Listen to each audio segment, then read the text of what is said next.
Here we go, everybody. Get ready, because today's guest is coming to you from down under. If you don't know what that is, that's down in Australia.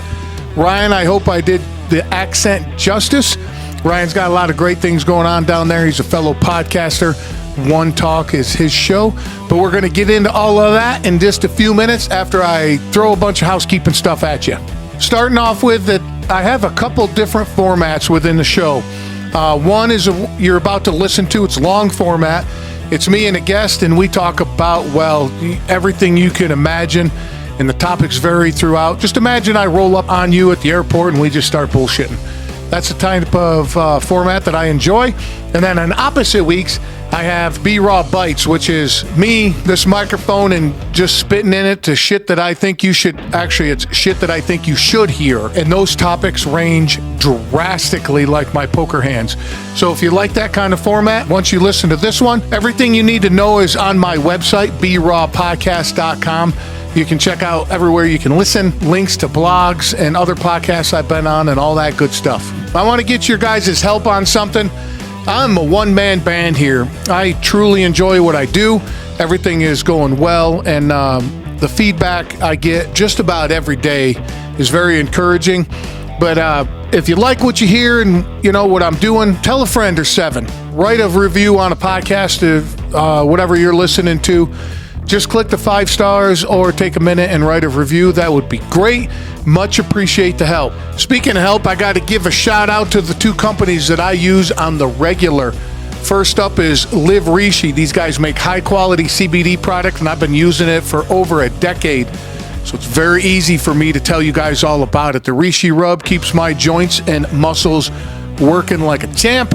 And then the 1,000 milligram tincture I use to help sleep when I need it and just to chill out. And this is not your drugstore, head shop, fucking convenience store bullshit. Like my 1,000 milligram tinctures that I use, says 1,000 milligrams, there's 1,000 milligrams in there. That's some pretty potent stuff, man.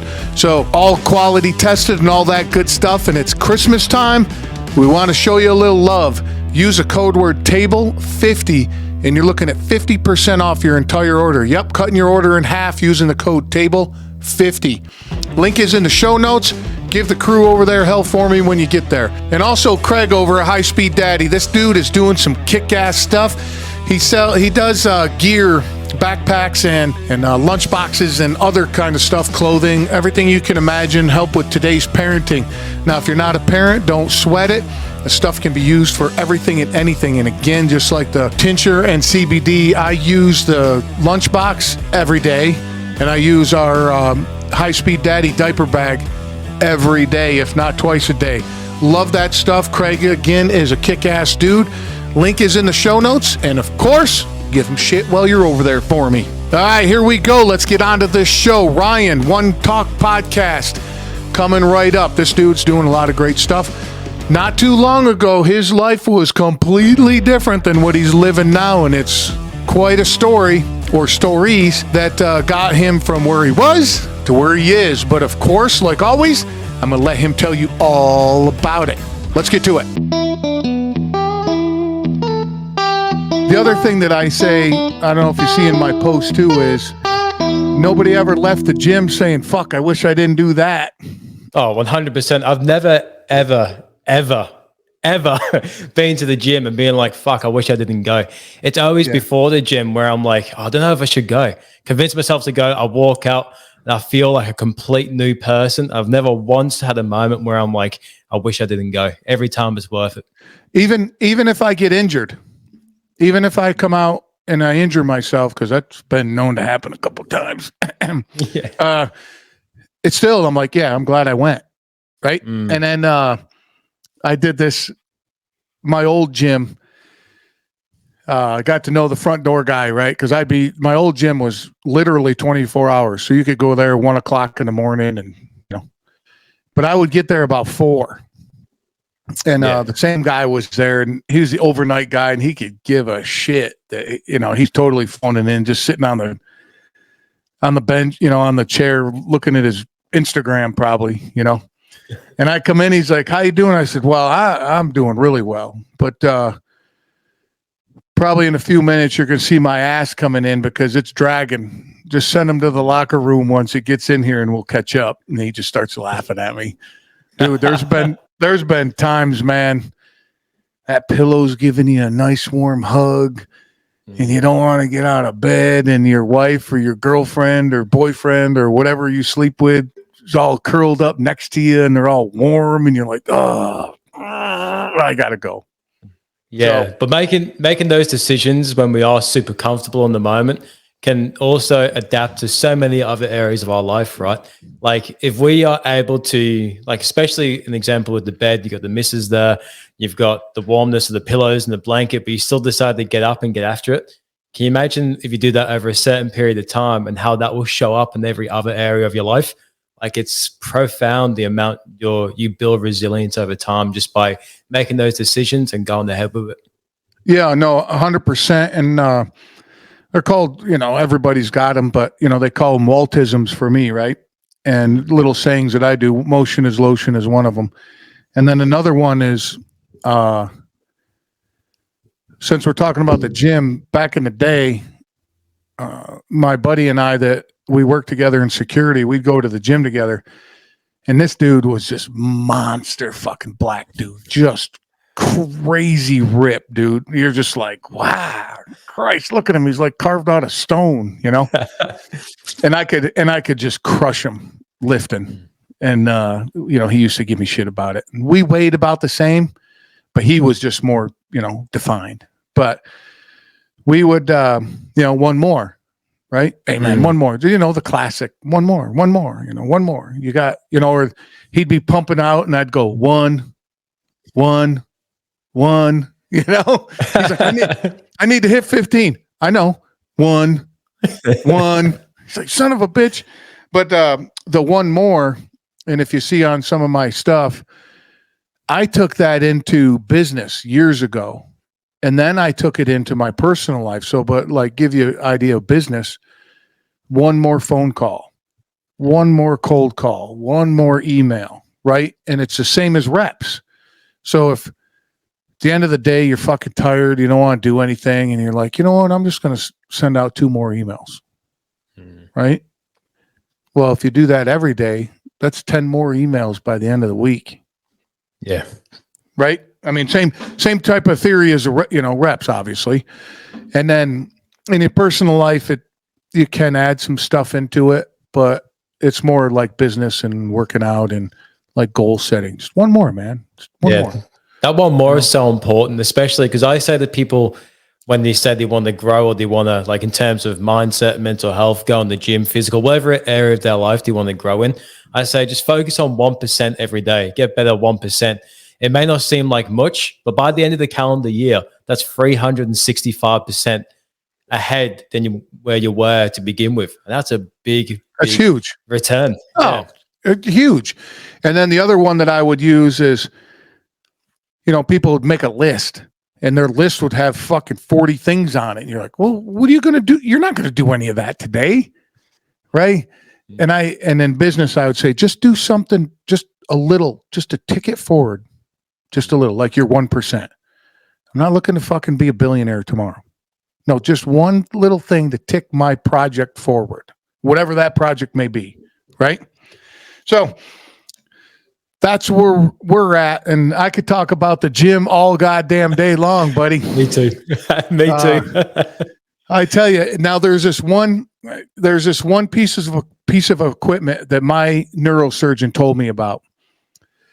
And he goes, that you go in, you see all this cardio equipment. You see the bikes and the different style bikes and the treadmills and the little tiny escalator. Looks like an escalator. And he goes, throw all that shit in the garbage. None of that's any good for you. And I was like, holy shit. And he goes, that machine, man, it's hard for me to describe.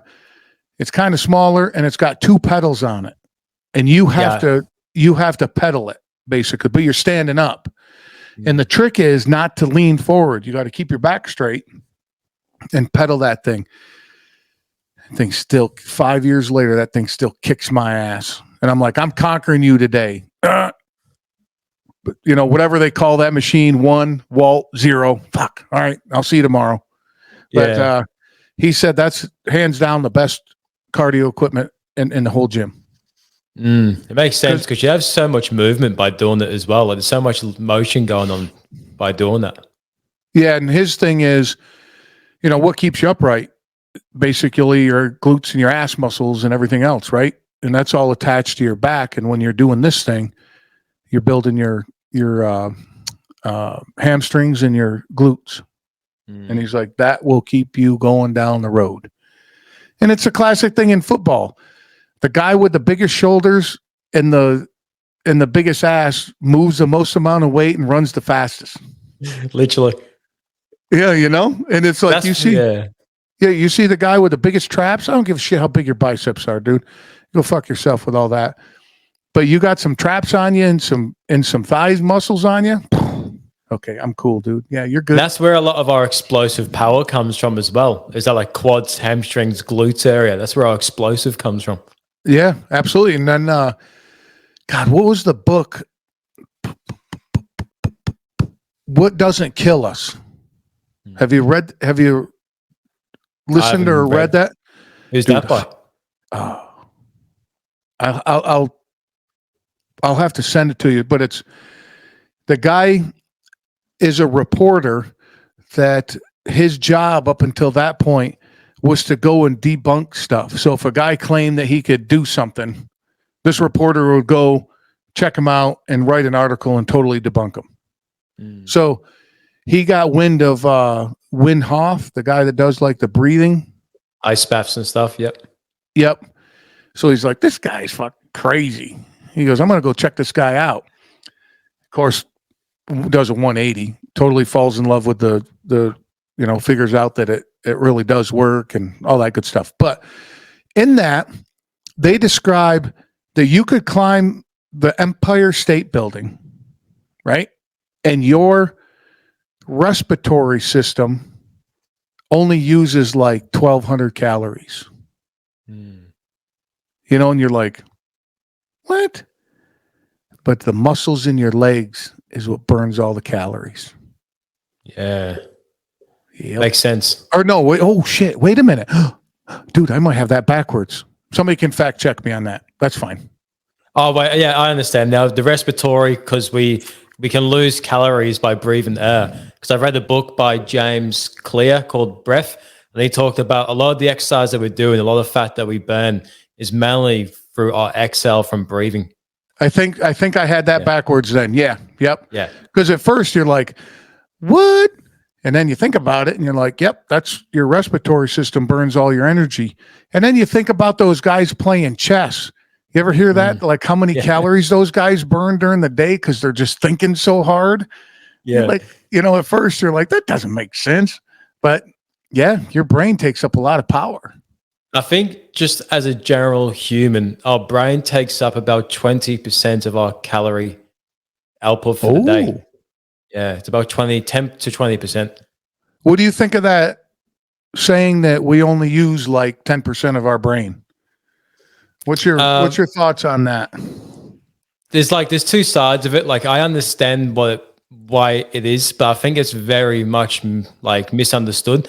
I think we use 10% of our brain, more so of our conscious brain, and the 90% is subconscious. But I believe our brain is always working and we've always got access to it. But it's just a lot of it is subconscious and it is on autopilot. But we can always access those depths of our mind when we feel like we need to. It's just figuring out how to actually connect to our subconscious. Oh, I like that. I do like that. So that would explain why, I believe that visualization works.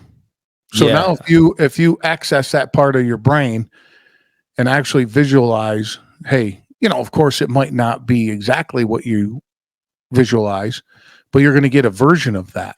And I think that goes positively and negatively. So if you're visualizing that the fucking house is going to burn down, I think eventually your house is going to burn down.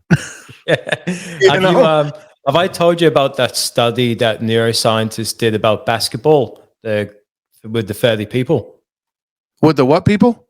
So a group of neuroscientists got together and did a study for visualization. Did I tell you about that? No. Story? I'm a big fan. I'll tell you, and also for the listeners here too. So a group of scientists got together and they wanted to do a practice and also a test to see how powerful visualization practices are. So they got 30 people and split them into 3 groups of 10. And they got them. So the first group of 10, they told them, don't do any physical practice, don't do any visualization practice. Just come back in 30 days and we'll see how much you improve by shooting from the free throw line. The second group of 10 said, practice every single day for the next 30 days with physical practice only from shooting from the free throw line. Then come back in 30 days and we'll see how much you've improved shooting from the free throw line. The last group of 10, they said, do no physical practice, only visualize yourself every single day shooting from the free throw line. Come back in 30 days and we'll see how much you've improved. So anyway, at the end of the 30 days, the 3 groups of 10 came back. The group that did no physical and no visualization had like close to 0% improvement.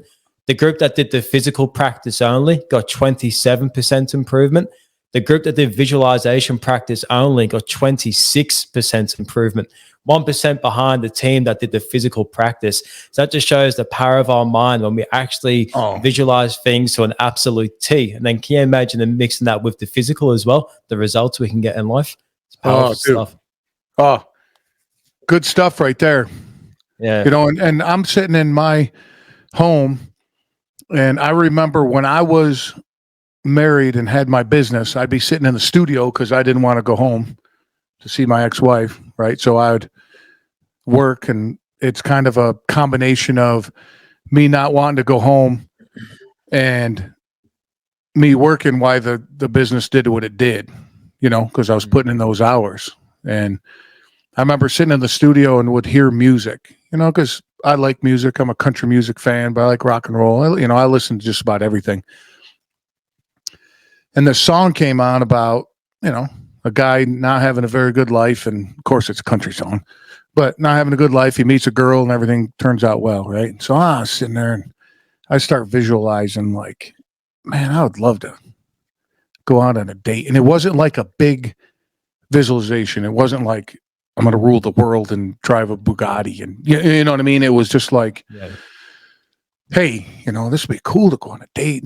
And then I like just about every day I was doing this. And I was like, man, it'd be cool. Take her to a place and hang out at the bar and have some beers and drinking and telling stories and dancing and, you know, da-da-da-da-da. Dude, not 4 months later, I did exactly that. And that really turned the way I look at visualization. So where I do mine is when I'm laying in bed at night.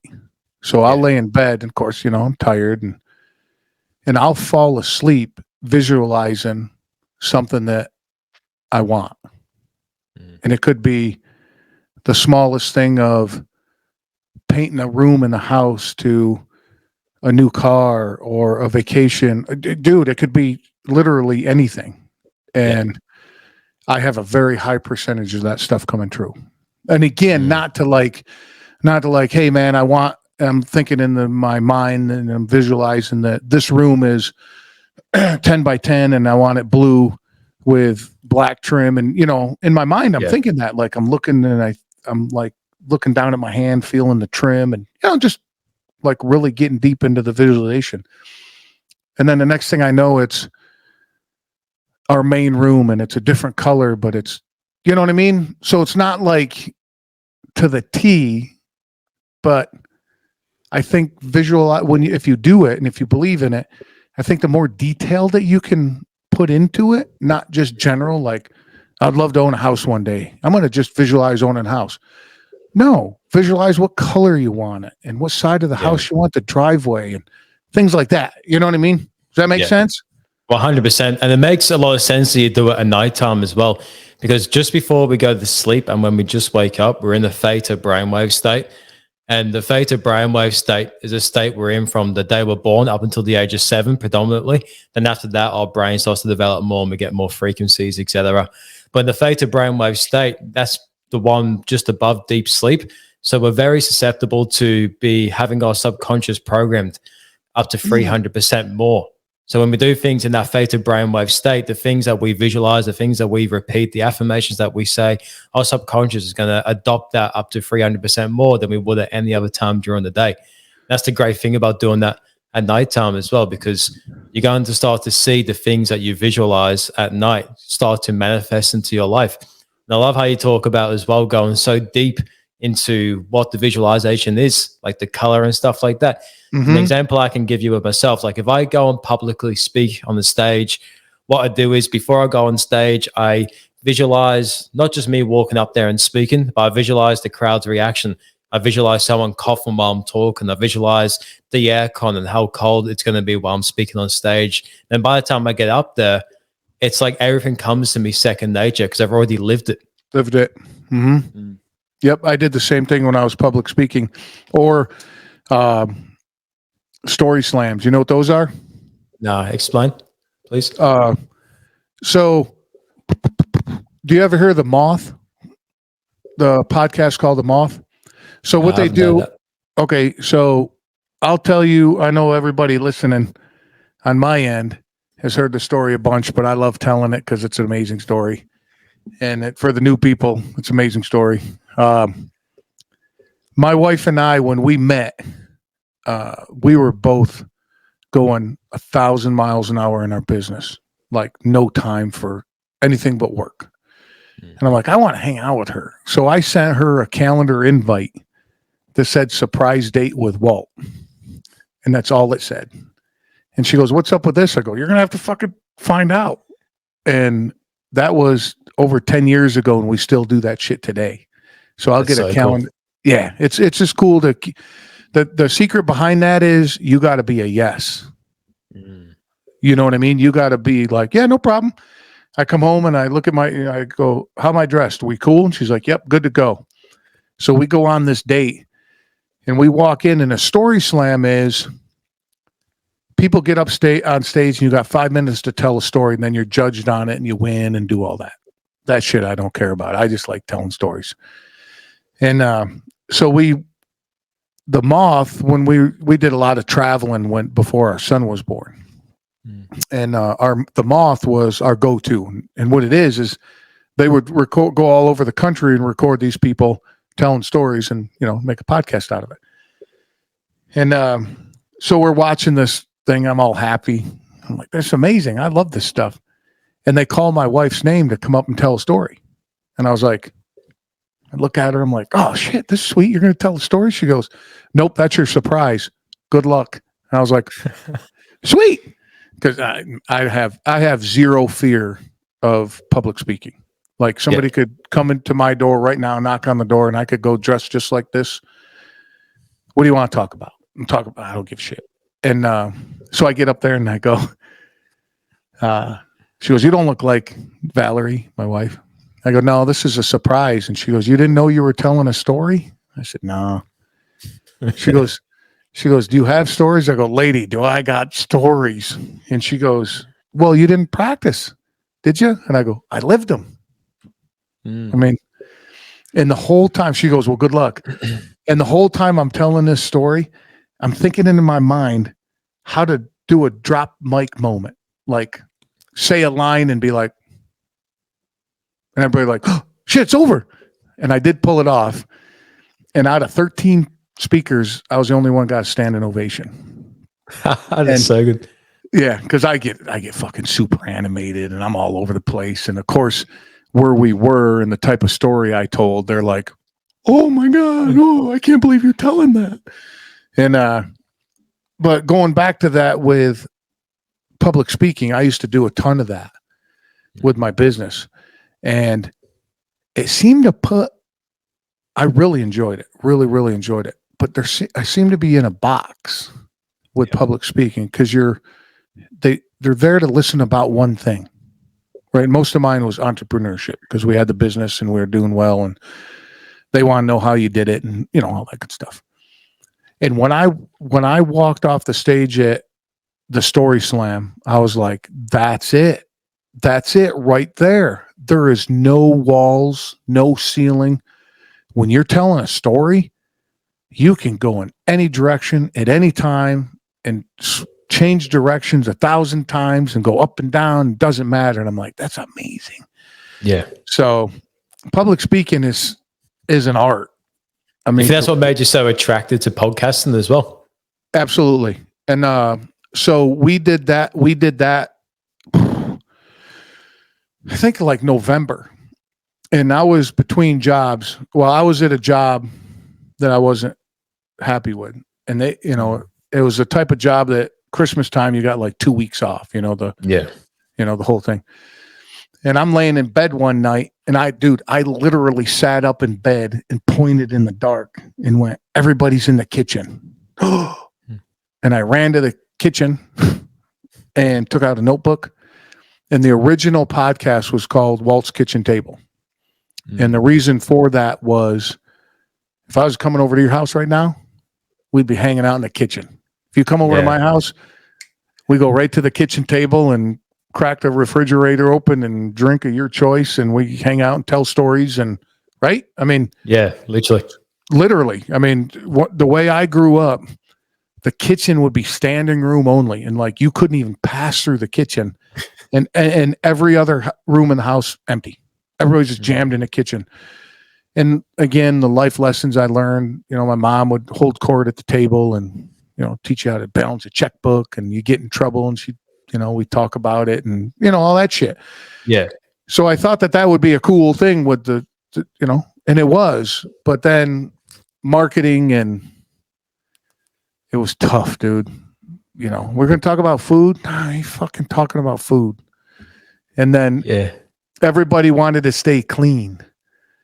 And about 80 episodes in, people are like, we talk after, right? When we're done recording, we'll bullshit for a few minutes after. And they're like, I wanted to tell this story. I'm like, why the fuck whoa, that was a great story. Why didn't you tell it? Well, I didn't think it fit your format. I was like, all right, I got to change this up. So that's why I did the rebrand. And it fits my personality more. I was about to ask as well, because I had to do the same thing with my business and what I do as well. Did you find it hard with the attachment with the old name and trying to separate from that? Or was it just more like, we got to do this? Pull the ripcord, dude. Yeah, rip the Band-Aid off. Yeah. What I would recommend if anybody was going to do that, and I think you should change, right? I don't think you should be nostalgic. If you see something that would benefit you to change, obviously change. But get in the background, set everything up. So when you flip the switch, everything's done. It's go time. Yeah. You know what I mean? So it's like, I kind of did, for the majority of it, I did that. But there was a handful of little tiny things all over the place that still had the old logo on it. And it shit probably still does. And I'm just trying to clean that up. So if somebody does that, I would recommend to really comb through your stuff. Yeah. And then pull the trigger, so it's not confusing to your listeners or your customer base or whatever you're doing, right? I relate with that because I had to rebrand my whole stuff too, like on my online stuff, because originally it started off as the name as Mental Health Experience. But then as time was going on, I was really pigeonholing myself to Mental Health Experience. It was kind of mixing up my message. So I rebranded everything to One Talk, and then now it's opened up the avenues and doors to explain and talk about anything in life in general. Because sometimes I'd hit people up to come on the podcast, mental health experience, and they're like, oh, I don't really want to, open up that part of my life, especially when I'm going to like a CEO of a business and I want to talk to him about business. He may think I'm trying to get into his trauma, things like that. So rebranding as One Talk, it's so much more accessible for anyone to come into. Yeah, and I noticed a huge uptick in people reaching out to me to get on the show, because just the way I brand it now is like, here, let me the way I talk and the way I brand, and again, it fits my personality more, because with Kitchen Table, it was just a little clean, not in a bad way, but and I met some just fucking incredible, nice people that I still, communicate with to this day. But it was a decision, you like it wasn't one that I was just like, No, fuck it. I'm just gonna change my name. No, it rolled around in my dome for 20 episodes, and I usually on the average put one out a week. So I mean, we're looking 10, 11, 12 weeks that I was really like, and some of those days I was like, nope, not doing it. No, I can stick this out. I have the knowledge and the energy and the power to make this brand work. And eventually no. Yeah. I was like, go ahead. I was going to say, I relate with that because I guarantee you would have felt the same as me. Once you did the rebrand, like it felt like a weight came off your shoulders because it just felt natural, like it was meant to happen. 100%. And then I'm looking for, I don't want to mess it up too bad. My brand, because the other thing that I worked on was be, right? So be raw. Now it's a verb compared to the raw, which, a noun, right? So those are the things that I was going through to try to figure this out. And then I use raw when I'm going to get more into why I came up with raw. And if you look at the logo, it's kind of like graffiti, because I think street art, these people that do graffiti and street art are just fucking, the talent on that is incredible. To make somebody's face on the side of a building look real, like if I was to do that, it looked like a fourth grader did it, Yeah, those murals are unreal. Yeah, and then I use it almost objectively, raw, right? So I use it as to describe something as raw. You mean that it is simple, powerful, and real. And simple is not a negative thing. No, I believe I believe simple, man. Just, hey, man, that's red. Yep, it's red. Okay, it's red. Let's move on. Yeah, red's red. Yeah. That's it. I'm not making anything complicated. Is it being red helping me to get to my goal, or is it red and that's cool? No, it's helping me get to my goal. Now we can get along. No, it's not doing anything for me, but it looks nice. Okay, move on. That's it. Simple. Yeah. Don't get all complicated about it, and then I got to show you this, and the people that not on YouTube, get your ass over and subscribe. But I got this as a gift, bro. It's a detailed shipping container. But check this out. Pow. Wow, that's so cool. How is that? I need one of those. Is that cool or what? And it goes along with the graffiti and all that, because it's a shipping container, so it looks like somebody tagged it. Yeah, that's so good. Yeah, sick, right? I got that, and I was like, oh goddamn, that's cool. So, but I'll post a picture of it. Yeah, that's epic. Because I was actually thinking about doing something similar. Have you seen those graffitis on walls and they make them look neon? Where they put like the white spray on it as well. I want to get that behind me because the people listening, I'm in my podcast studio and I really want to get like one talking graffiti writing behind me and make it look like graffiti neon. I think that would look really cool. Yeah, no, that is neat. And behind me, you see my flag, right? That's kind of temporary. And I'm in my basement and it's actually a cinder block wall. And I would love to have somebody actually come in and like graffiti my wall with my logo on it. That would be sick. That would be sick. Yeah. So if anybody's listening to graffiti artists or knows somebody, would love to have you on for one. I'd love to sit and talk to somebody about their art like that. Because the thing is, I reach out to some of these people and they're like, we don't want people to know my identity. And I'm like, okay, I kind of get that. Right. Because now they know where you live or they know who you are and they can, put two and two together. So I get that. But so if somebody ever wants to come on and talk about graffiti, I'd love to do that. We'll go from there. And I'm in the inner city for work. So I see graffiti all the time. And some of it is just, dude, you're just like, wow, you did that with a spray can? What the fuck? I was in Berlin a couple of months ago. And Berlin, there's so much graffiti. It was so cool to see all the artwork around Berlin. And yeah, I was just amazed because where I live in Australia, like there's not much artwork. It's mainly just on trains or the graffiti. so going, so going to somewhere like Berlin and seeing like art out of it was so cool. Yeah. Yeah. You do a lot of traveling, man? Yeah, it's something that I have implemented into my life more. So I went to Europe maybe about 3 months ago. And ever since then, it's like, all right, every 4 to 6 weeks, I got to go somewhere, or probably every 6 weeks, I got to go and visit somewhere, even if it's just a weekend, just get out, experience life, and just live. That's beautiful, dude. Because I mean, we still use this phrase, but money is a lubricant for experience. Yeah. You know, just get out and, like you said, man, we've gone on weekend trips to just nowhere special. But you're out and about and you're moving, you're exploring, and in our DNA, deep down in our DNA, man, that's what we're born to do. 100%. Procreate and explore. Yeah, like life is to experience. You got to experience it, like because about over 2 hours of a drive away is a place called Gold Coast in Australia. It's like even just going there for a weekend is good. You know, just getting out and going to different places and exploring, and you know, just having a good time. I think it's important for us all to do as humans. Are you married? I'm engaged. I get married in May next year. Wow! Congratulations, dude. Thanks, man. Big thing. You got any kids? You guys got kids yet?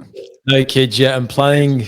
The goal is 30 when I'm 30 years old. But if it happens before then, I'm more than happy to have kids. I'm ready. But yeah. Awesome. I assume you're practicing as much as possible. Getting the reps in, you know. Like get the reps. Yeah, one more, baby. Hey, baby. One more. That's awesome.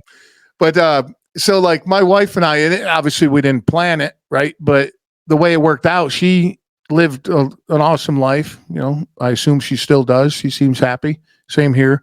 She lived her life. I lived my life. And then we came together. We both were married before. None of us had kids. And now we're a little, we're older parents, and it's awesome, dude. It's awesome. Yeah, I can't wait to have kids. Like, I'm actually really excited because I've got a couple of nephews and nieces, but yeah, I really just want to have my own kids and raise them, and you know, and just have fun, show them a good time, and give them a good life. Like, it's very inspiring for me to do. Yeah, it's opened up. It's just hard to explain. Like, you know, I talk to other dads, you know, new dads and stuff, and you're like, oh yeah, it'll be this and it'll be that, and I say, yeah, the expression of you love somebody so much it hurts. I'm at that point with my son. I mean, I have been since he's born. That like I get a physical reaction in my chest, like when I'm deep, you know, with him and stuff. You know, when I think about him, and when he rides by on his trike and he points at me, he's like, "I love you, Dad." Oh God, son of a bitch! God, what do you want? You know, I'll give you anything you want at this point. Yeah, but that's my wallet. yeah, exactly. But yeah, he's it's fun, man, and I wish you guys well on that. You know, I assume that we'll be BSing at that point too. So definitely. Yeah, that's what's the goal with the show? Well, the goal for this year was to get in the top 1% globally. I was in the top 5% last year, and then this year it's just marketing and getting it out there and spreading the message and just keep growing the show. Because for the people listening that are not too aware, like the reason I started this show was to give the world a platform to digest free information and free resources around any topic in life that they can implement into their own life so they can grow and evolve. So the goal is just to get my message out there to more people, keep pushing it, keep connecting, keep networking, and just keep having fun. I love all those things. And that's what's great about podcasting, right? If you look at the history of the world, and I'm going to super simplify it down, you know, back in the day, way back in the day, stories and information were passed around a campfire and through generations, right? You know, yeah, my mom taught me that. Her mom taught her that. Boom, boom, boom, boom, boom, right? And then as the world got to what it is, or it grew into technology and everything else, then everything was, of course, I'll skip over the carving in stone, right? But that was a form of communication. And then, paper and pen, or pencil, pen, right? Yeah, inkwell pen. And then you got radio, then you have TV, and now you got podcast. And I think podcasts, just the way podcasts are, the information that you can get, or if you just want straight up entertainment, anything you want, you just keep anything, dude. You go on to Spotify and just key in anything you're looking for. There's plenty of stuff. Now the quality of the content, well, that's a little different. What's your go-to shows? You got some that you listen to, huh? Yeah, I've got a few. So go-to shows would be one's called Flagrant, which is Andrew Schultz, the comedian, his podcast. Yep. Another one that I like is Brilliant Idiots, which is Andrew Schultz and Charlemagne the God. Another one I like is Joe Rogan. I like High Level Conversations. This dude called 19 Keys from America. And Huberman Lab, Andrew Huberman. They're probably my main go-tos at the moment when I'm looking for a podcast, because like a mixture of learning but a mixture of fun and entertainment as well, because you got to have both. How about yourself? I think you can. I think a lot of learning, you'll learn this watching my son learn just playing. When he's out just he's exploring the basement, and you can see him thinking, and he's moving stuff, and he's picking stuff up, and so through entertainment, we can learn. And as for me, my go-to is Last Podcast on the Left, if you like true crime, because those guys are funnier than hell. And personal development, I like Andy Frisella and Gary V. Gary V, I only listen to like on the clips that he puts on like YouTube. Like I don't follow him, I don't like search him down on Facebook or a podcast or anything like that, because he puts all his content out so much that it's easy to find. And then I do enjoy, like I'm on the road a lot, so Rogan he puts out so much content and they're so long. And it's so diverse as well. Like there's so many different topics you can get into, so it's really good. Yeah, that's what I like about that. And then I was listening to a mob one. Somebody turned me on. That was kind of cool. But once you hear one mob story, you hear them all. It's just repetitive, right? I dig into a lot of autobiographies on Audible. So books on, classic, book, Audible book, audio books. Yeah. Right? My favorite autobiography was the David Goggins book, Can't Hurt Me. Dude, that thing was, oh my God, that thing was incredible. Yeah. I read that one and then I listened to the second one. I started the second one. Yeah. That You Can't Hurt Me. Dude, that was powerful. No wonder it's still selling millions and millions of copies. Dude, that dude has got a crazy story. He's got it nuts. That just his willpower. Come on, just give me 5% of that. It's inspiring to see, because like you can tell with him, like he doesn't really want to keep doing it, but his whole thing is just do it anyway. Just keep doing it, keep growing, keep being better, keep doing it, because he knows if you stop, where that can lead you to. Well, it's like I hear Andy Frisella says it. He goes, well, if you're going to stop now, or if you're going to quit now, just quit forever. And you're like, oh, fuck. All right, I'll keep going. And the next thing you know, you're 7 days down the road and you got all this shit accomplished. You're like, oh, see, I didn't quit. And worth it. Well worth it. Did I get as much done as I wanted to? No, but I got a shit ton done. That's kind of the way I, just keep moving, man. Just keep moving. Like at the gym, you think I crush a workout every time I go? Shit, more times than not, I'm like, fuck, I don't want to go. God, all right, I'm going. I'm dragging my bag to, it's like literally I'm dragging like a dead body to the car and bitching the whole time. Like, fuck, one more set. Fuck. And you're like trying to decide whether to do it or not, but you do it anyway. Yeah, exactly. Dude, I get to a point because it helps me. This is how detailed I get to help me in the morning. So I make my protein shake and all that at night. And then I even mix my pre-workout at night, right? So they're sitting in the fridge.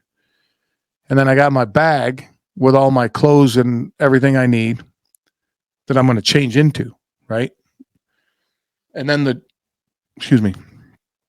clothes that I'm going to wear to the gym are set and laid down in the order that I'm going to put them on. So the t-shirt is on the bottom, the shorts are on the top, and then the socks are on top. So I walk up to the little pile, socks, shorts, whoop, shirt, and I'm like, oh, that's pretty easy. I don't have to think about it. Yeah. And then right by the door is my backpack for work, my gym bag, everything's done. If it's not in the car already, there's sometimes I put it in the car and throw it in the back of the car and go. And my gym's only like 7 minutes away. So it's not like it's a haul to get to the gym, So I try to do it that way to get rid of every excuse I can. So when I'm laying in bed in the morning and the pillow's nice and snug and warm and my old lady's attached to me like a dryer sheet and I'm like, no, everything's set up, man. I'm ready to go. All right, I'm leaving. Boop. Yeah. And down the road I go, So I relate to that because even if I have a work day and I'm driving home, I'm like, I know if I go home to get changed, I'll mess around a bit and I'll try and convince myself not to go. So what I do is I always keep a spare set of clothes in my car. Always. So in my boot in my car, I've got spare shoes, spare socks, spare shorts, spare shirt, everything. So no matter where I am or what I'm doing, I've always got a spare set of clothes to go to the gym. Even if I'm away traveling somewhere, it's like, oh, I've got the spare clothes. I got to go do it. I've got no excuse. 100%. I do the same thing. And I even have spare clothes in my gym bag. Yeah. I'm like, no, I just got to wipe out any excuse that I can put in my brain and be like, no, I'm not doing it because I don't have socks. Go, get the stop, dude. Just go to the gym. You're not going to go to the gym because of socks? That's what I tell myself. yeah, exactly. And I'm like, no, that's it, because then I can't do that and I can't do that, because your mind just starts making all that shit up to talk you out of it, because that pillow is nice and warm, dude. I mean, it's funny how our mind wants to gravitate towards things that won't benefit us more than the will to things that will benefit us. Even though our mind knows how good the gym makes us feel, it still wants us not to go. It's like, right. So oh my God, isn't that right? So your mind is sitting there going, no, you need to sit on the couch and eat Doritos and drink Mountain Dew and watch Netflix until the little thing on Netflix says, you still watching this show? See yourself in the reflection. You're right. And then, but your mind also knows, and in your heart how good you're going to feel when you do it. It's just that crazy. And I saw a post the other day, and it was an animation of a man. And on one side, he's fat, like obese fat, like gross fat. And on the other side, he's just fucking chiseled. Yeah. And it's like, this is a struggle on the chiseled side. And on the fat side, it said, this is a struggle. Choose your struggle. And I was just like, that's good. That's good. That's it. Because in life, we can rather choose the pain of discipline or the pain of regret. Go choose your pain. I think you run into both those, don't you? Yeah, 100%. Because no matter what, it's life at the end of the day. Yeah, it likes to throw you a curveball every once in a while. Make sure you're paying attention. It's like, oh, you think that's cool? Here, try this one. Fuck that, son of a bitch. Yeah, you think you're focused? Let's see. Yeah, exactly. Here's this woman that's built exactly like you like them. Whoop, how focused are you? No, lost my focus. Damn it. Oh, speaking of the gym, the other night, I prepare my Do you use any pre-workout? I used to, but I don't use any supplements now. Oh, dude, bro. I just drink coffee. Duh. I love my pre-workout, dude. I can so tell the difference. But so the other night, I'm mixing it, right? So I got these bottles that I make my shake in, and I got little bottles to put the pre-workout in, and I put some water in it, and I throw a scoop in it. And I'm sitting there talking to my wife, and we're doing some stuff, and I didn't even pay attention. I threw another heaping scoop in it. I went, fuck. All right. Well, I'll just deal with that in the morning. That's fine. I can deal with 2 scoops. Dude, I thought I was going to have a fucking coronary walking into the gym. My arms were all swelled up already. My face was numb. And I'm like, fuck, dude, the only thing I can do is work through this. That's it. You know, I can't go lay on a couch. What are you, crazy? And then, just burn. I'm like, I just got to burn through it, man. And it was a great workout. I moved some iron. I'll tell you that. I was sore the next day, but it was a little scary, to be honest with you. It's been a long time since I've been that close. I'm like, you can't do this. Yeah, I had a similar experience. I had this pre-workout a couple of years ago, and it was it was super potent. And they said on the back of warning, don't take more than 1 scoop, it's dangerous and whatever. And I'm like, I've been taking pre-workout for a few years, you know. I drink coffee, I drink Red Bull, you know. I do all these things. So one day, my mom was like, let's have a double scoop. I did it. And when I got into the gym, I was sweating, my heart was racing. I went all red, I went all tingly. Anyway, about 2 weeks later, I got back on 1 scoop in that same pre-workout. And my friend who I was going to the gym with, he was like, I've got no pre-workout. Can I have some of yours? And I was like, yeah, trust me. Only take 1 scoop. Yeah. And he's like, no, I'll have 2. I was like, oh, all right. I'm going to witness this. He had 2 scoops. Anyway, I remember getting to the gym. They're just laying on the floor breathing. And he's just like, what is this shit? No, I'm like, I told you, 1 scoop. Yeah. You didn't believe me. But I've tried just about every pre-workout. You know, I've been lifting 20 plus years. And some of that stuff, man, you get off Amazon, you just might as well get a diuretic, dude. And that's just going to make you shit yourself. So you got to just get one that works for you. And I got one that I like a lot and I've been using for a long time. One heap and scoop is more than enough. And I have a very high tolerance of caffeine. I could slug a Monster, go lay down, go to sleep. It wouldn't even, right? But this stuff just sends me to the moon. What's the brand that you use? It's called VMX Sports. Yeah, okay. It's a local guy up in not too far, the state above me, up in New York. And I like supporting small local guys, especially if it works for me. I get protein from them, and I use their creatine as well. Yeah. So I throw creatine in my if I'm having a shake, I throw the creatine in my shake. If not, I throw the creatine in my pre-workout. Just to get that. And I've seen a lot of benefits from that, but I didn't use that for many, many, many, many, many years, probably 15, 16 years. And I got to a point where I'm starting to plateau. And I was like, you know what? And I don't get under the bar anymore on anything. I don't bench. I don't squat. Same. I bodyweight squat. The only time I technically get under a bar is if I'm doing overhead presses, and the only time I do overhead presses is when I'm standing up. Yeah. I'm not too old. I'm not saying that. It's just not my type of lifting anymore. I don't need to risk versus reward. Yeah. So I mean, today I stopped, I don't really count, but probably did 60 pull-ups, probably close to 200 push-ups. And then I'll look at the clock, and, when the second hand gets, to a number, I'll start bouncing, when you're boxing and stuff, and doing foot patterns for 30 seconds. And then I'll go back to my set. And then I do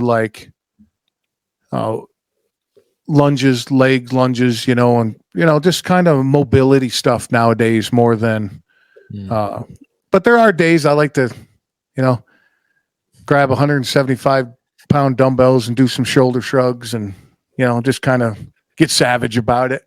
Yeah. I feel that sometimes you have to be savage about it. Yeah. You just got to get in there and just fucking like, this is all about just like my rest in gym face is, I am a lot nicer than my rest in gym face. People have seen me in the gym and they're like, I saw you in the gym. Fuck, dude, why don't you say something? They're like, you ever see yourself in the gym? I'm like, okay, I can understand why you wouldn't say nothing to me in the gym. Dude, that's why I try and. Oh, sorry, you go. No, I'm so focused. I don't care. I don't look at anybody. I don't talk to anybody. The music's so loud in my ears that I just go like hell, dude. I'm in and out. It's not social club for me. That's why I love going by myself. I have people hit me up, like friends and stuff like that. Do I want to go train with them? But when I go to the gym, I have to do it by myself. It's my time to lock in and just output everything within me and just basically defeat myself in the gym, but in the good sense. Yeah, exactly. I made a post and I thought it was pretty cool. And it said, my mind before the gym, and it had like that chalkboard, like you see like a professor where it's all just fucking scribbled on and all that. That's my mind before the gym. And then it said my mind after the gym, and it was just a clean slate. Yeah. Because that's what I feel like. I come in the gym and I'm like, oh, okay, I can't even, man, oh, this is a pull door. Fuck. Oh, yeah. A gym I go to every day, but I can't even remember this is a pull door, because you just get so wound up with everything in your life. And then the music hits, man, and I got a little routine. I got this one song that I like walk out of the locker room, blasting my ears, and then it's on, dude. What? Get out of the way. Coming through. Especially when you get to like that third workout, you're just in the zone, locked in. Yeah. And then you're, what was it? Oh, the day that I took all that pre-workout, I'm trying to shave in the gym, right? I'm trying to put shaving cream on my face. And I can't touch my face because my arms were swelled up so hard. I couldn't bend my elbow. So like I had to reach my right hand all the way over to my left side of my face, I was like, fuck, dude, I crushed it. It. And how good is that feeling? Oh, no, the classic Arnold line, the pump. Dude, you chase that like a drug. You get a good pump on, you're like, I want to do that again. And every time it's different, which is cool. But I do it more to clean my head, and I say clean my heart, and it's more of not, getting the cholesterol out, but like clear my heart and my mind, to put me at peace. That's what I do it for. It's for peace and resilience, and all the physical benefits is like just an extra layer of benefits that come from it.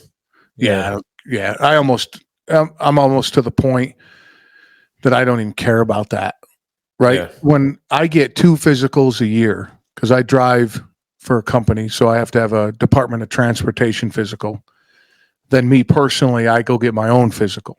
And it's the one I do personally is a lot more in depth, right? So, you get a colonoscopy, you get a prostate exam, I pay a little extra because the insurance doesn't cover it, where they dig really deep into your blood work, right? So you go 2 weeks before your physical and they take blood, then a doctor talks to you, and for the last 5 years, and I credit my wife endlessly for this stuff. The doctor's like, what are you doing here? Oh, I'm getting a physical. Why? I saw you last year. Yeah. Well, it was last year. I just want to make sure nothing's changed. I catch up on this stuff. Of course, I've had the same doctor forever, and he busts my balls about it on purpose at this point, And he looks at his paperwork and he's like, anything hurt? No. You sleeping good? Yeah. And then he does, a little exam on me, obviously. And, but yeah, that's peace of mind to me. Yeah. I think it's key. Yeah, sure. Why not? Right. If you can catch something, why wouldn't you? Catch it early. Yeah. If you don't feel good, or if you're feeling good, why not maintain that?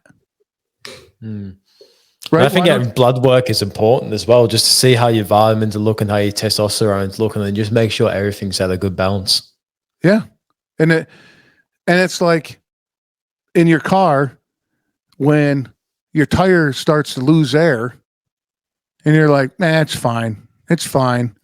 And then it blows and creates a shit ton of problems. Well, if you just stop and put air in it, oh, I'm busy. Well, you how busy you going to be when it falls off and breaks a bunch of other shit? That's my attitude with it. And of course, when I was younger, I'm like, I'm invincible and I'll just take on the world and I don't give a shit. I don't need anything. But now I'm like, yeah, I'll go see the doctor. What's the matter? Everybody's, what's the matter? What's the matter? Right? There ain't nothing the matter with me. I just want to make sure everything's fucking going down the road. Yeah, it's important because I remember about a few months ago, I was feeling like I was struggling to focus and I wasn't sure why. And I felt like I was like struggling to find energy. So I went to the doctors anyway to get it checked out. And he was trying to tell me I had anxiety. And I was like, I know what anxiety is. It doesn't feel like anxious feeling. Anyway, I convinced him to let me go get blood work done. Got blood work done. It turned out I was just deficient in B12. So I started supplementing B12 and eating B12, like foods with more B12 in it. And the problem cured itself. I'm like, I'm glad I went and got the blood work done to identify, what it was. And then now I get my bloods taken like every 6 months just to make sure that all my vitamins and minerals and testosterone is at a level that's, appropriate for my age. Absolutely.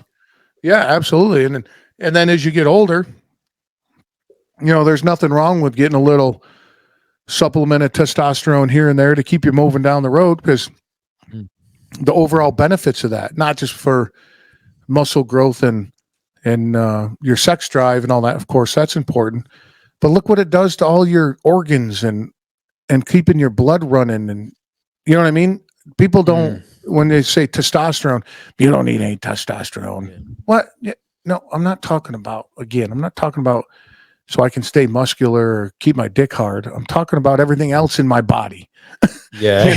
It needs it. It needs it. A man runs on testosterone, I think in their late 30s, their testosterone starts to decline slowly. So I think supplementing testosterone is important, especially with mental health in men as well, having low testosterone. Never thought of that before. I always talk about mental health, and I never thought about, because your brain's just all chemicals. Yeah, and when we are lowering testosterone, us as men, we can start to lose that oomph, like that drive, that thing that pushes us forward, that energy within us. When our testosterone starts going lower, and we can feel more emotional, more emotionally unstable. But when our testosterone's at a good level, we're a lot more regulated. Yeah, yeah. And your road rage ain't as bad, right? Yeah, if you got too much. But the thing is, though, and that's my theory with road rage, is you build up that testosterone because you're not, or you build up that energy, I guess. I don't know if it'd be your testosterone. It'd be your nervous system. So when you're in road rage, like your sympathetic nervous system gets triggered, which is your fight, flight, or freeze. And if your nervous system isn't regulated, or it's not at a point where it can just stay calm in stressful situations, that's when we get that snap moment. That's when we get triggered. That's when we become reactive. So our nervous system is so jacked up. So you think that putting yourself purposely in uncomfortable situations trains your nervous system just like just like a regular train and anything else that you would think of, right? So me, my road rage is next to nothing unless I don't go to the gym for 3 days, and then I fucking white knuckling it, dude, hollering and screaming. But yeah, and I think that men, especially, we're talking about men. I imagine women have to have it too, but I'm not a woman, so I don't know how that works. But I think in men, like our DNA, you have to burn that, 100%. right? Like you burn it and I burn it in the gym, right? Now, some people might burn it being a marathoner or doing whatever you're doing physically, right? I think it has to be a physical activity. Something difficult, right? And uncomfortable. Yeah. But I connect it with, 1,000 years ago or even sooner than that. But like in the medieval days, You went to battle. You actually like slammed into another man trying to kill him, and he's trying to kill you, right? That shit is built into our DNA, and depending on whatever you believe in, if we're 4 million years old, or I'm just throwing numbers out again, whatever your belief system is, how long a human's been around on this spinning rock, it's built into our DNA that we survival in physical conflict. That's how we stayed alive for this many millions of years, is having the fight, flight, or freeze response within us. But it's just in today's world, like back in the day, back in the day, the only time that nervous system will get triggered is a moment where we see a saber-toothed tiger, or we see a threat, or we see something that needs to have that trigger within us to stay alive. But now we have things like social media. We can get triggered through our nervous system. We have road rage. We have Susan saying something about us that makes us feel triggered. Like there's so many areas of life now where we can be in the trigger reactive state, and it's overriding our nervous system. It's making it more like frazzled and built up, and it's not becoming as a thing where it's for survival. It's just something that we're programmed to be at the moment, because there is so many things to put us in that state. So it's just being able to do things throughout your day, like go in the gym. For me, a big part of regulating my nervous system is ice baths, right? Because when I get in an ice bath, it's like -1, -2. As soon as I get in there, fight, flight, or freeze kicks in straight away. My brain and nervous system's like, get the fuck out of here. What are you doing? But then what I do is I slow down my breath, I calm down my mind, and then return that calms down my nervous system and gets me out fight or flight. And the more times I put myself in those stressful situations and train my brain and nervous system to calm down, the less reactive I am throughout the rest of my days, because I've already trained myself to not be in a reactive state. Yeah. Well said. I mean, I think that's more that, I mean, I couldn't add to that. And I guess the thing I will add, I had a guest on, and he's over in Europe, and he's an ice climber. And he lives, for the last 5 years, he's lived in a van. He drives around Europe, right? And he calls it chasing the 8. And I talked to this dude over a year ago on an episode. And he described chasing the 8. And what that means is putting yourself in an uncomfortable position 8% of the time. So 8% of your life, you should purposely try something or do something that makes you uncomfortable, or makes you think like, fuck, I don't want to do this, or should I do this, right? Obviously, be safe, that kind of thing. And I was like, I can understand that. And he goes, you'll know when it hits, right? And about 3 weeks ago, I hit the gym at 1:00 in the afternoon on a weekend. And I walked out of the gym like, oh my God, this is insane. Like the way I felt, right? I still couldn't sleep at 2:00 that morning. Yeah. And I go, this is what this dude's talking about, is getting in that state. Right. So I put myself in such a crazy situation. My body was like, we have to fight to survive to get out of this. Yeah. Right. And he says about ice climbing, right? He's on the side of a mountain climbing ice and shit. But the workout that I was doing, I pushed my body to a point, and I didn't do it on purpose. Like I didn't go in there going, all right, I'm going to do it. I'm going to do it. It just came naturally, and it just felt good, and I just felt amazing. And I'm like, that's what chasing the 8 is. Crazy. One thing you're teaching yourself there as well, that you're the one in control. Oh, good point. Very good point. Right. Yeah. So you could add, well, unless I have a heart attack, bro, you got to throw a few more plates on before you call the paramedic. Just saying. But yeah, the thing is, that's what it comes down to, right? Control the controllable. And I've been in a state the last couple of weeks where I'm worried. I was worrying about the uncontrolled, something I can't control. Yeah. And I'm like, this is affecting me. This is what it's, all of course in my mind. And again, credit to my wife. She's like, let's break this down, and then listening to some of the guys I like to, like, especially Andy Frisella. He's like, task. Just have X amount of tasks today, and that's all you're going to focus on. And I'm like, okay, yeah, all right, that makes sense. That makes sense. And it slowly dragged me out of the slump that I was in. And now now my hair's on fire, and I'm going 1,000 miles a minute and having a great time. And but we all go in those slumps, right? I mean, EKGs it's a positive thing when they're up and down. If they're flat, there might be a problem. Yeah. Right?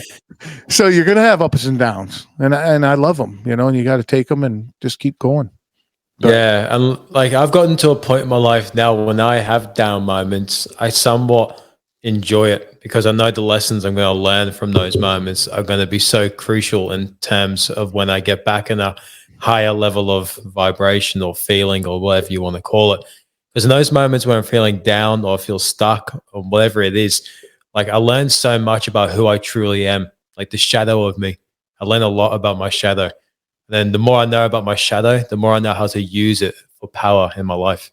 Yeah, I like that because, the true test of a man's character is when he's kicked down, not when he's riding high, right? And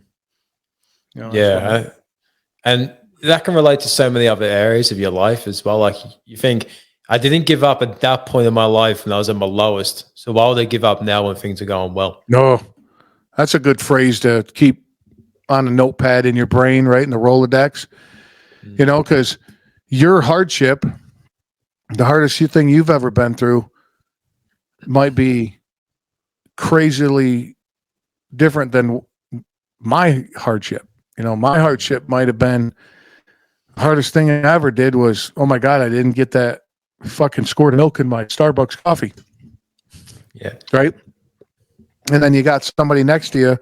Their hardship was they were homeless for 10 years and almost starved to death a handful of times.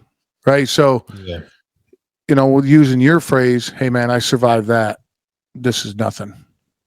Yeah. And the amount of energy and drive that can give you. Because like if I face a challenge now, for the listeners that don't know, like I used to be a drug addict and I've been sober now for about 8 years.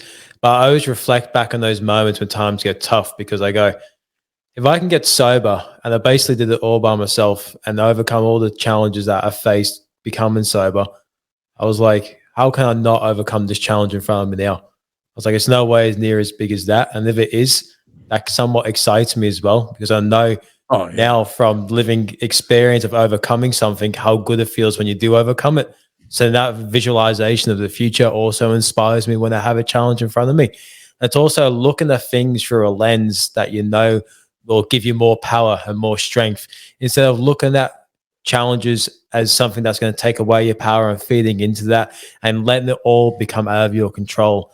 Instead, you want to implement things that do give you power and do give you that strength within you and have that perspective on challenges in life. Absolutely. And by the way, congratulations, dude. Oh, cheers. 8 years? Yeah, it'd be about 8 years now. Yeah. What was your drug of choice? It was a mixture of things. I'd say it was basically anything that could get me high.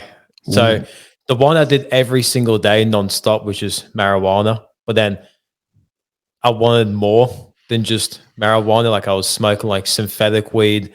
Then I was started to like I was smoking ice and going to school, smoking ice and crack, and then taking a lot of pills and a lot of hallucinogenics. And this is from the age of 11 till 18 because I got sober at 18.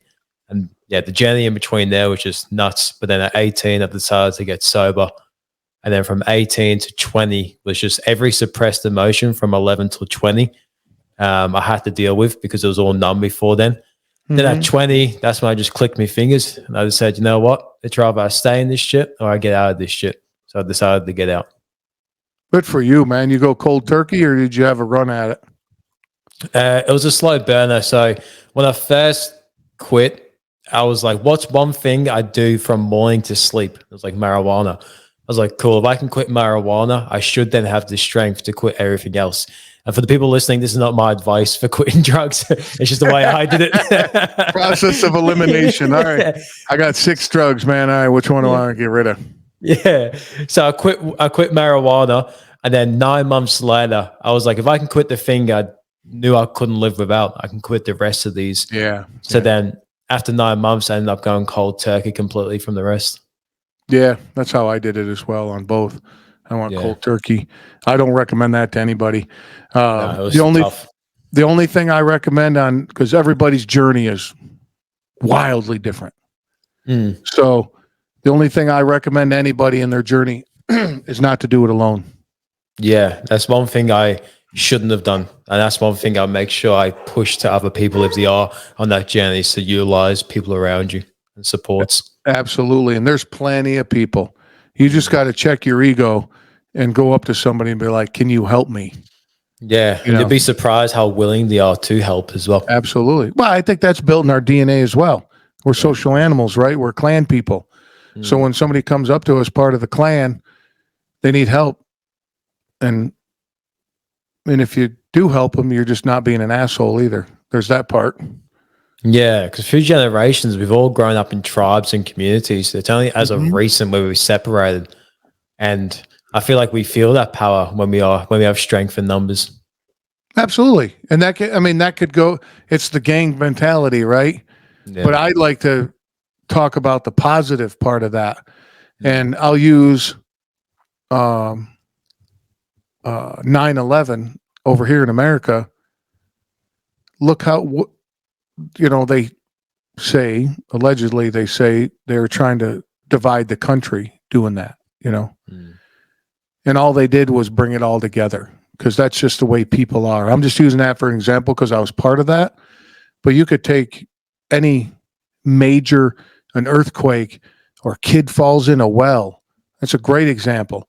The whole fucking community comes charging in and doing what they have to do to help, right? And I just think that that's what we like to do. Yeah, it's so true, because like on the news over here, like if a local person like goes missing, you see like hundreds and hundreds of people go on the search and rescue mission, like people that don't even know this person, and they're searching for weeks trying to find like that individual. And that just shows like how powerful it is, communities and clans, and when we bond together as humans. Yeah. So with that being said, don't be an asshole, dude. With all this bullshit going around with what you like to do, or what you like to do in your personal life, or any of that, and what color your skin is. I don't give a shit about all that. How do you treat people, and do you pull your own weight? Yeah. That's all I care about. Do you treat people cool? Are you cool? Right. And to me growing up, do you pull your own weight? That's a compliment. That means that you work hard, you're responsible, you're a productive member of society. Dude shows a lot about your character. 100%. Yeah. This dude pulls his own weight. He's a good dude. Yeah. That's all I care about. That's it. That's all I look for. If you're an asshole to me, I just move on. That's on you, bro. See ya. Yeah. Treating people well is, I love that. You should. That's all it comes down to, is just don't be an asshole. I did a paper when I was in martial arts. I had to do thesis, that's a whole other long story, but it's all positive. I loved it. I don't bitch about it at all. And I did one of my thesis was, I took 6 religions from around the world, and I broke down their quote unquote 10 commandments. If you look at all the religions, they basically have a list that you should follow if you're going to be part of this religion. Right? Yeah. So I break these down. And my closing statement is, just don't be a dick. If you break any of those down, you take any religion in the world, give me a commandment, quote unquote commandment, because they're all called different, right? Any line, you're being a dick. Yeah. I'll use Christianity for an example. Don't sleep with your neighbor's wife. You're being a dick. Don't steal. It's like, you're being a dick. You know what I mean? So I think it's just so, again, going back to simple, right? It's powerful, raw, and simple. Don't be a dick. Yeah, and like that is such a positive impact in the world when you are doing good and when you are like spreading love to the world. But the way it makes you feel in return as well is tenfold. Tenfold. Like you stole my line. I was going to say that. Tenfold, bro. When you do good things, you feel good. Like an example, this morning I carry a notebook in my car and a pen. So when I drive through drive-throughs, like this morning I got a coffee, I like to write notes and give it to the person who gave me the drive-through, who gave me the coffee at the drive-through. So I wrote this note and handed them the note, and it was like a very deep and meaningful like affirmation thing, something to inspire them. But then that made me feel good by doing that as well. It's like when you do good, you feel good, and it's like a momentum thing that you can build on. Yeah, absolutely. Yep. And then that just made that person's day, and you never know what that person's going through. Even if they're in a great mood, and I'm bebopping down the road today, and I'm in an awesome mood, and somebody's like, "Man, it's cool. I like your hat." Whoa, thanks, brother. Have a great day. All right, cool. You too. Yep. Adds to it. Yeah. You know, what did you just say? Feels good to what? We'll talk about it after. Yeah. But yeah, dude. I think you got I love your product. You got a great show going, dude. And just take the mic over for a few minutes and let everybody know what you have going on, how to get a hold of you, all that good stuff, because we're going to wrap it up here. So One Talk is on every platform, but the best way to find anything I do or what I do is just go to my Instagram. It's just ONETALK_, and you'll see me there, and you can find my podcast on all channels. But yeah, the reason for my podcast, I mentioned it earlier, is I get experts on or people with a interesting story or inspiring story to share their expertise or what they've been through, so you can implement into your life or take away something from it, so you can start to see the changes in your life, or just to learn information as well. So it's a pretty cool spot. We have some fun over there as well. So please come over and check out the poddy, and yeah, hope you enjoy it. Dude, I always enjoy hanging out with you, bud. Same. I am off the rip. We'll have to do this again. Oh, many times. I think this is going to be this is going to be a long lasting one. But I'm going to shut down the recording, bud, and hang on tight though. All right.